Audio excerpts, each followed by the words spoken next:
오늘 우리가 함께 볼 하나님의 말씀은 사무엘상 27장입니다.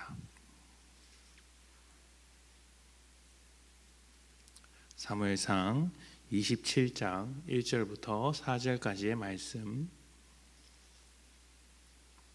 1절부터 4절까지의 말씀을 제가 봉독합니다. 다윗이 그 마음에 생각하기를 내가 후일에는 사울의 손에 붙잡히리니 블레셋 사람들의 땅으로 피하여 들어가는 것이 좋으리로다. 사울이 이스라엘 온 영토 내에서 다시 나를 찾다가 단념하리니 내가 그의 손에서 벗어나리라 하고, 다윗이 일어나 함께 있는 사람 600명과 더불어 가드 왕 마오고의 아들 아기스에게로 건너가니라. 다윗과 그의 사람들이 저마다 가족을 거느리고 가드에서 아기스와 동거하였는데, 다윗이 그의 두 아내 이스라엘 여자 아히노암과 나발의 아내였던 갈멜 여자 아비가일과 함께 하였더니, 다윗이 가드에 도망한 것을 어떤 사람이 사울에게 전하매 사울이 다시는 그를 수색하지 아니하니라. 아멘. 사울을 피해서 도망다니던 다윗은 사울을 죽일 수 있는 절호의 기회를 두 차례나 맞이했지만 하나님의 기름 부은 자를 죽이지 않겠다라는 그 유명한 말과 함께 사울을 살려서 보냅니다.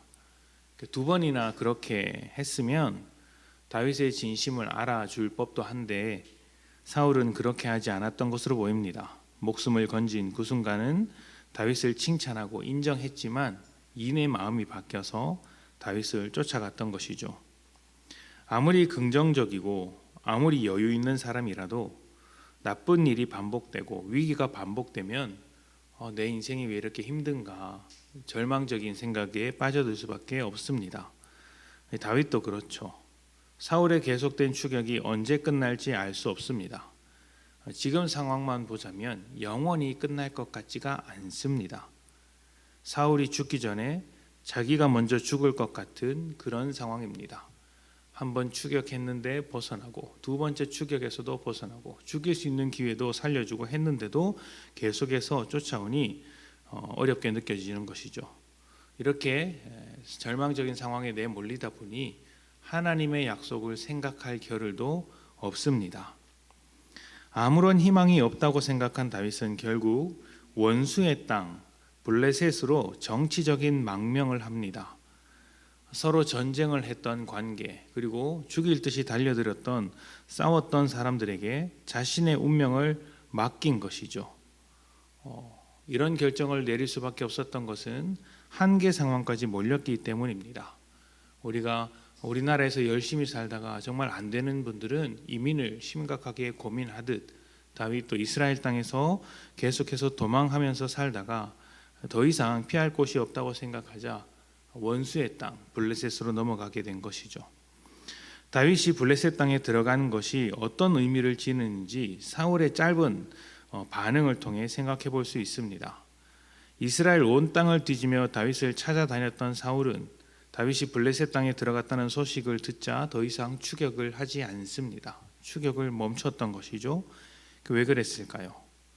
일단 이스라엘 땅이 아니기 때문에 함부로 들어갈 수 없었다는 이유도 있을 것입니다. 함부로 들어갔다간 블레셋과 충돌을 일으킬 수 있기 때문이죠.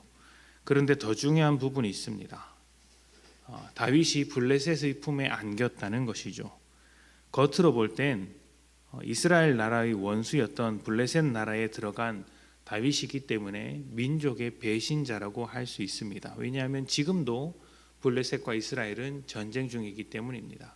시시때때로 전쟁이 일어나는데 그 전쟁의 상대방에게 들어갔다는 것 자체가 배신자로 낙인 찍힐 수 있는 것이죠. 그러니까 다윗이 아무리 인기가 높아도 백성들에게 인기를 받는다고 해도 적군에게 망명한 다윗을 이스라엘 백성이 왕으로서 받아줄 리가 없습니다. 백성들에게 지지를 받을 수 없죠. 그러니 더 이상 다윗이 왕위를 위협할 만한 존재가 되지 않는 것입니다. 사울이 추격할 이유도 사라지게 된 것이죠. 지금 다윗이 있는 위치가 참 중요합니다. 적군의 한 가운데 원수의 중심에 있습니다. 다윗이 적군에게 온전히 신뢰를 받느냐 하면 또 그렇지도 않습니다. 블레셋 장군들, 다윗과 치열하게 싸웠던 장군들이 여전히 살아있고 다윗을 의심하고 경계합니다. 그러니까 굉장히 위험한 자리죠. 위험을 피해서 적군의 한 중심에 왔는데 그곳에서도 여전히 위험이 도사리고 있었던 그런 상황입니다. 아무런 도움도 받지 못하고 절박한 상황에 끝까지 내몰리게 된 것이죠. 게다가 민족의 배신자라는 오해를 받을 수 있습니다. 사울이 추격을 그만둘 정도로 매우 절망적인 위치에 내몰려 있는 것이죠. 다윗의 모든 스토리를 알고 있는 우리 입장에서야 이 시간이 지나면 다윗이 곧 왕의 자리에 올라갈 것이라고 생각할 수 있겠지만 지금은 그런 생각을 할 수 없습니다.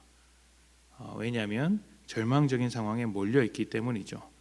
지금 다윗이 있는 자리는 도무지 해결할 방법이 없어서 도망칠 수밖에 없는 자리, 절망의 끄트머리, 모든 위험이 도사리고 있는 그런 자리인 것이죠. 경쟁자도 포기할 만큼 위험한 자리인 것입니다. 그런데 이 자리를 누가 몰고 가셨습니까? 하나님께서 그 자리로 몰고 가셨다는 것이죠. 그리고 그곳에서도 여전히 일하고 계시는 하나님을 만나게 됩니다. 하나님의 약속은 포기되지 않았고 신실하게 일하고 계신 것이죠.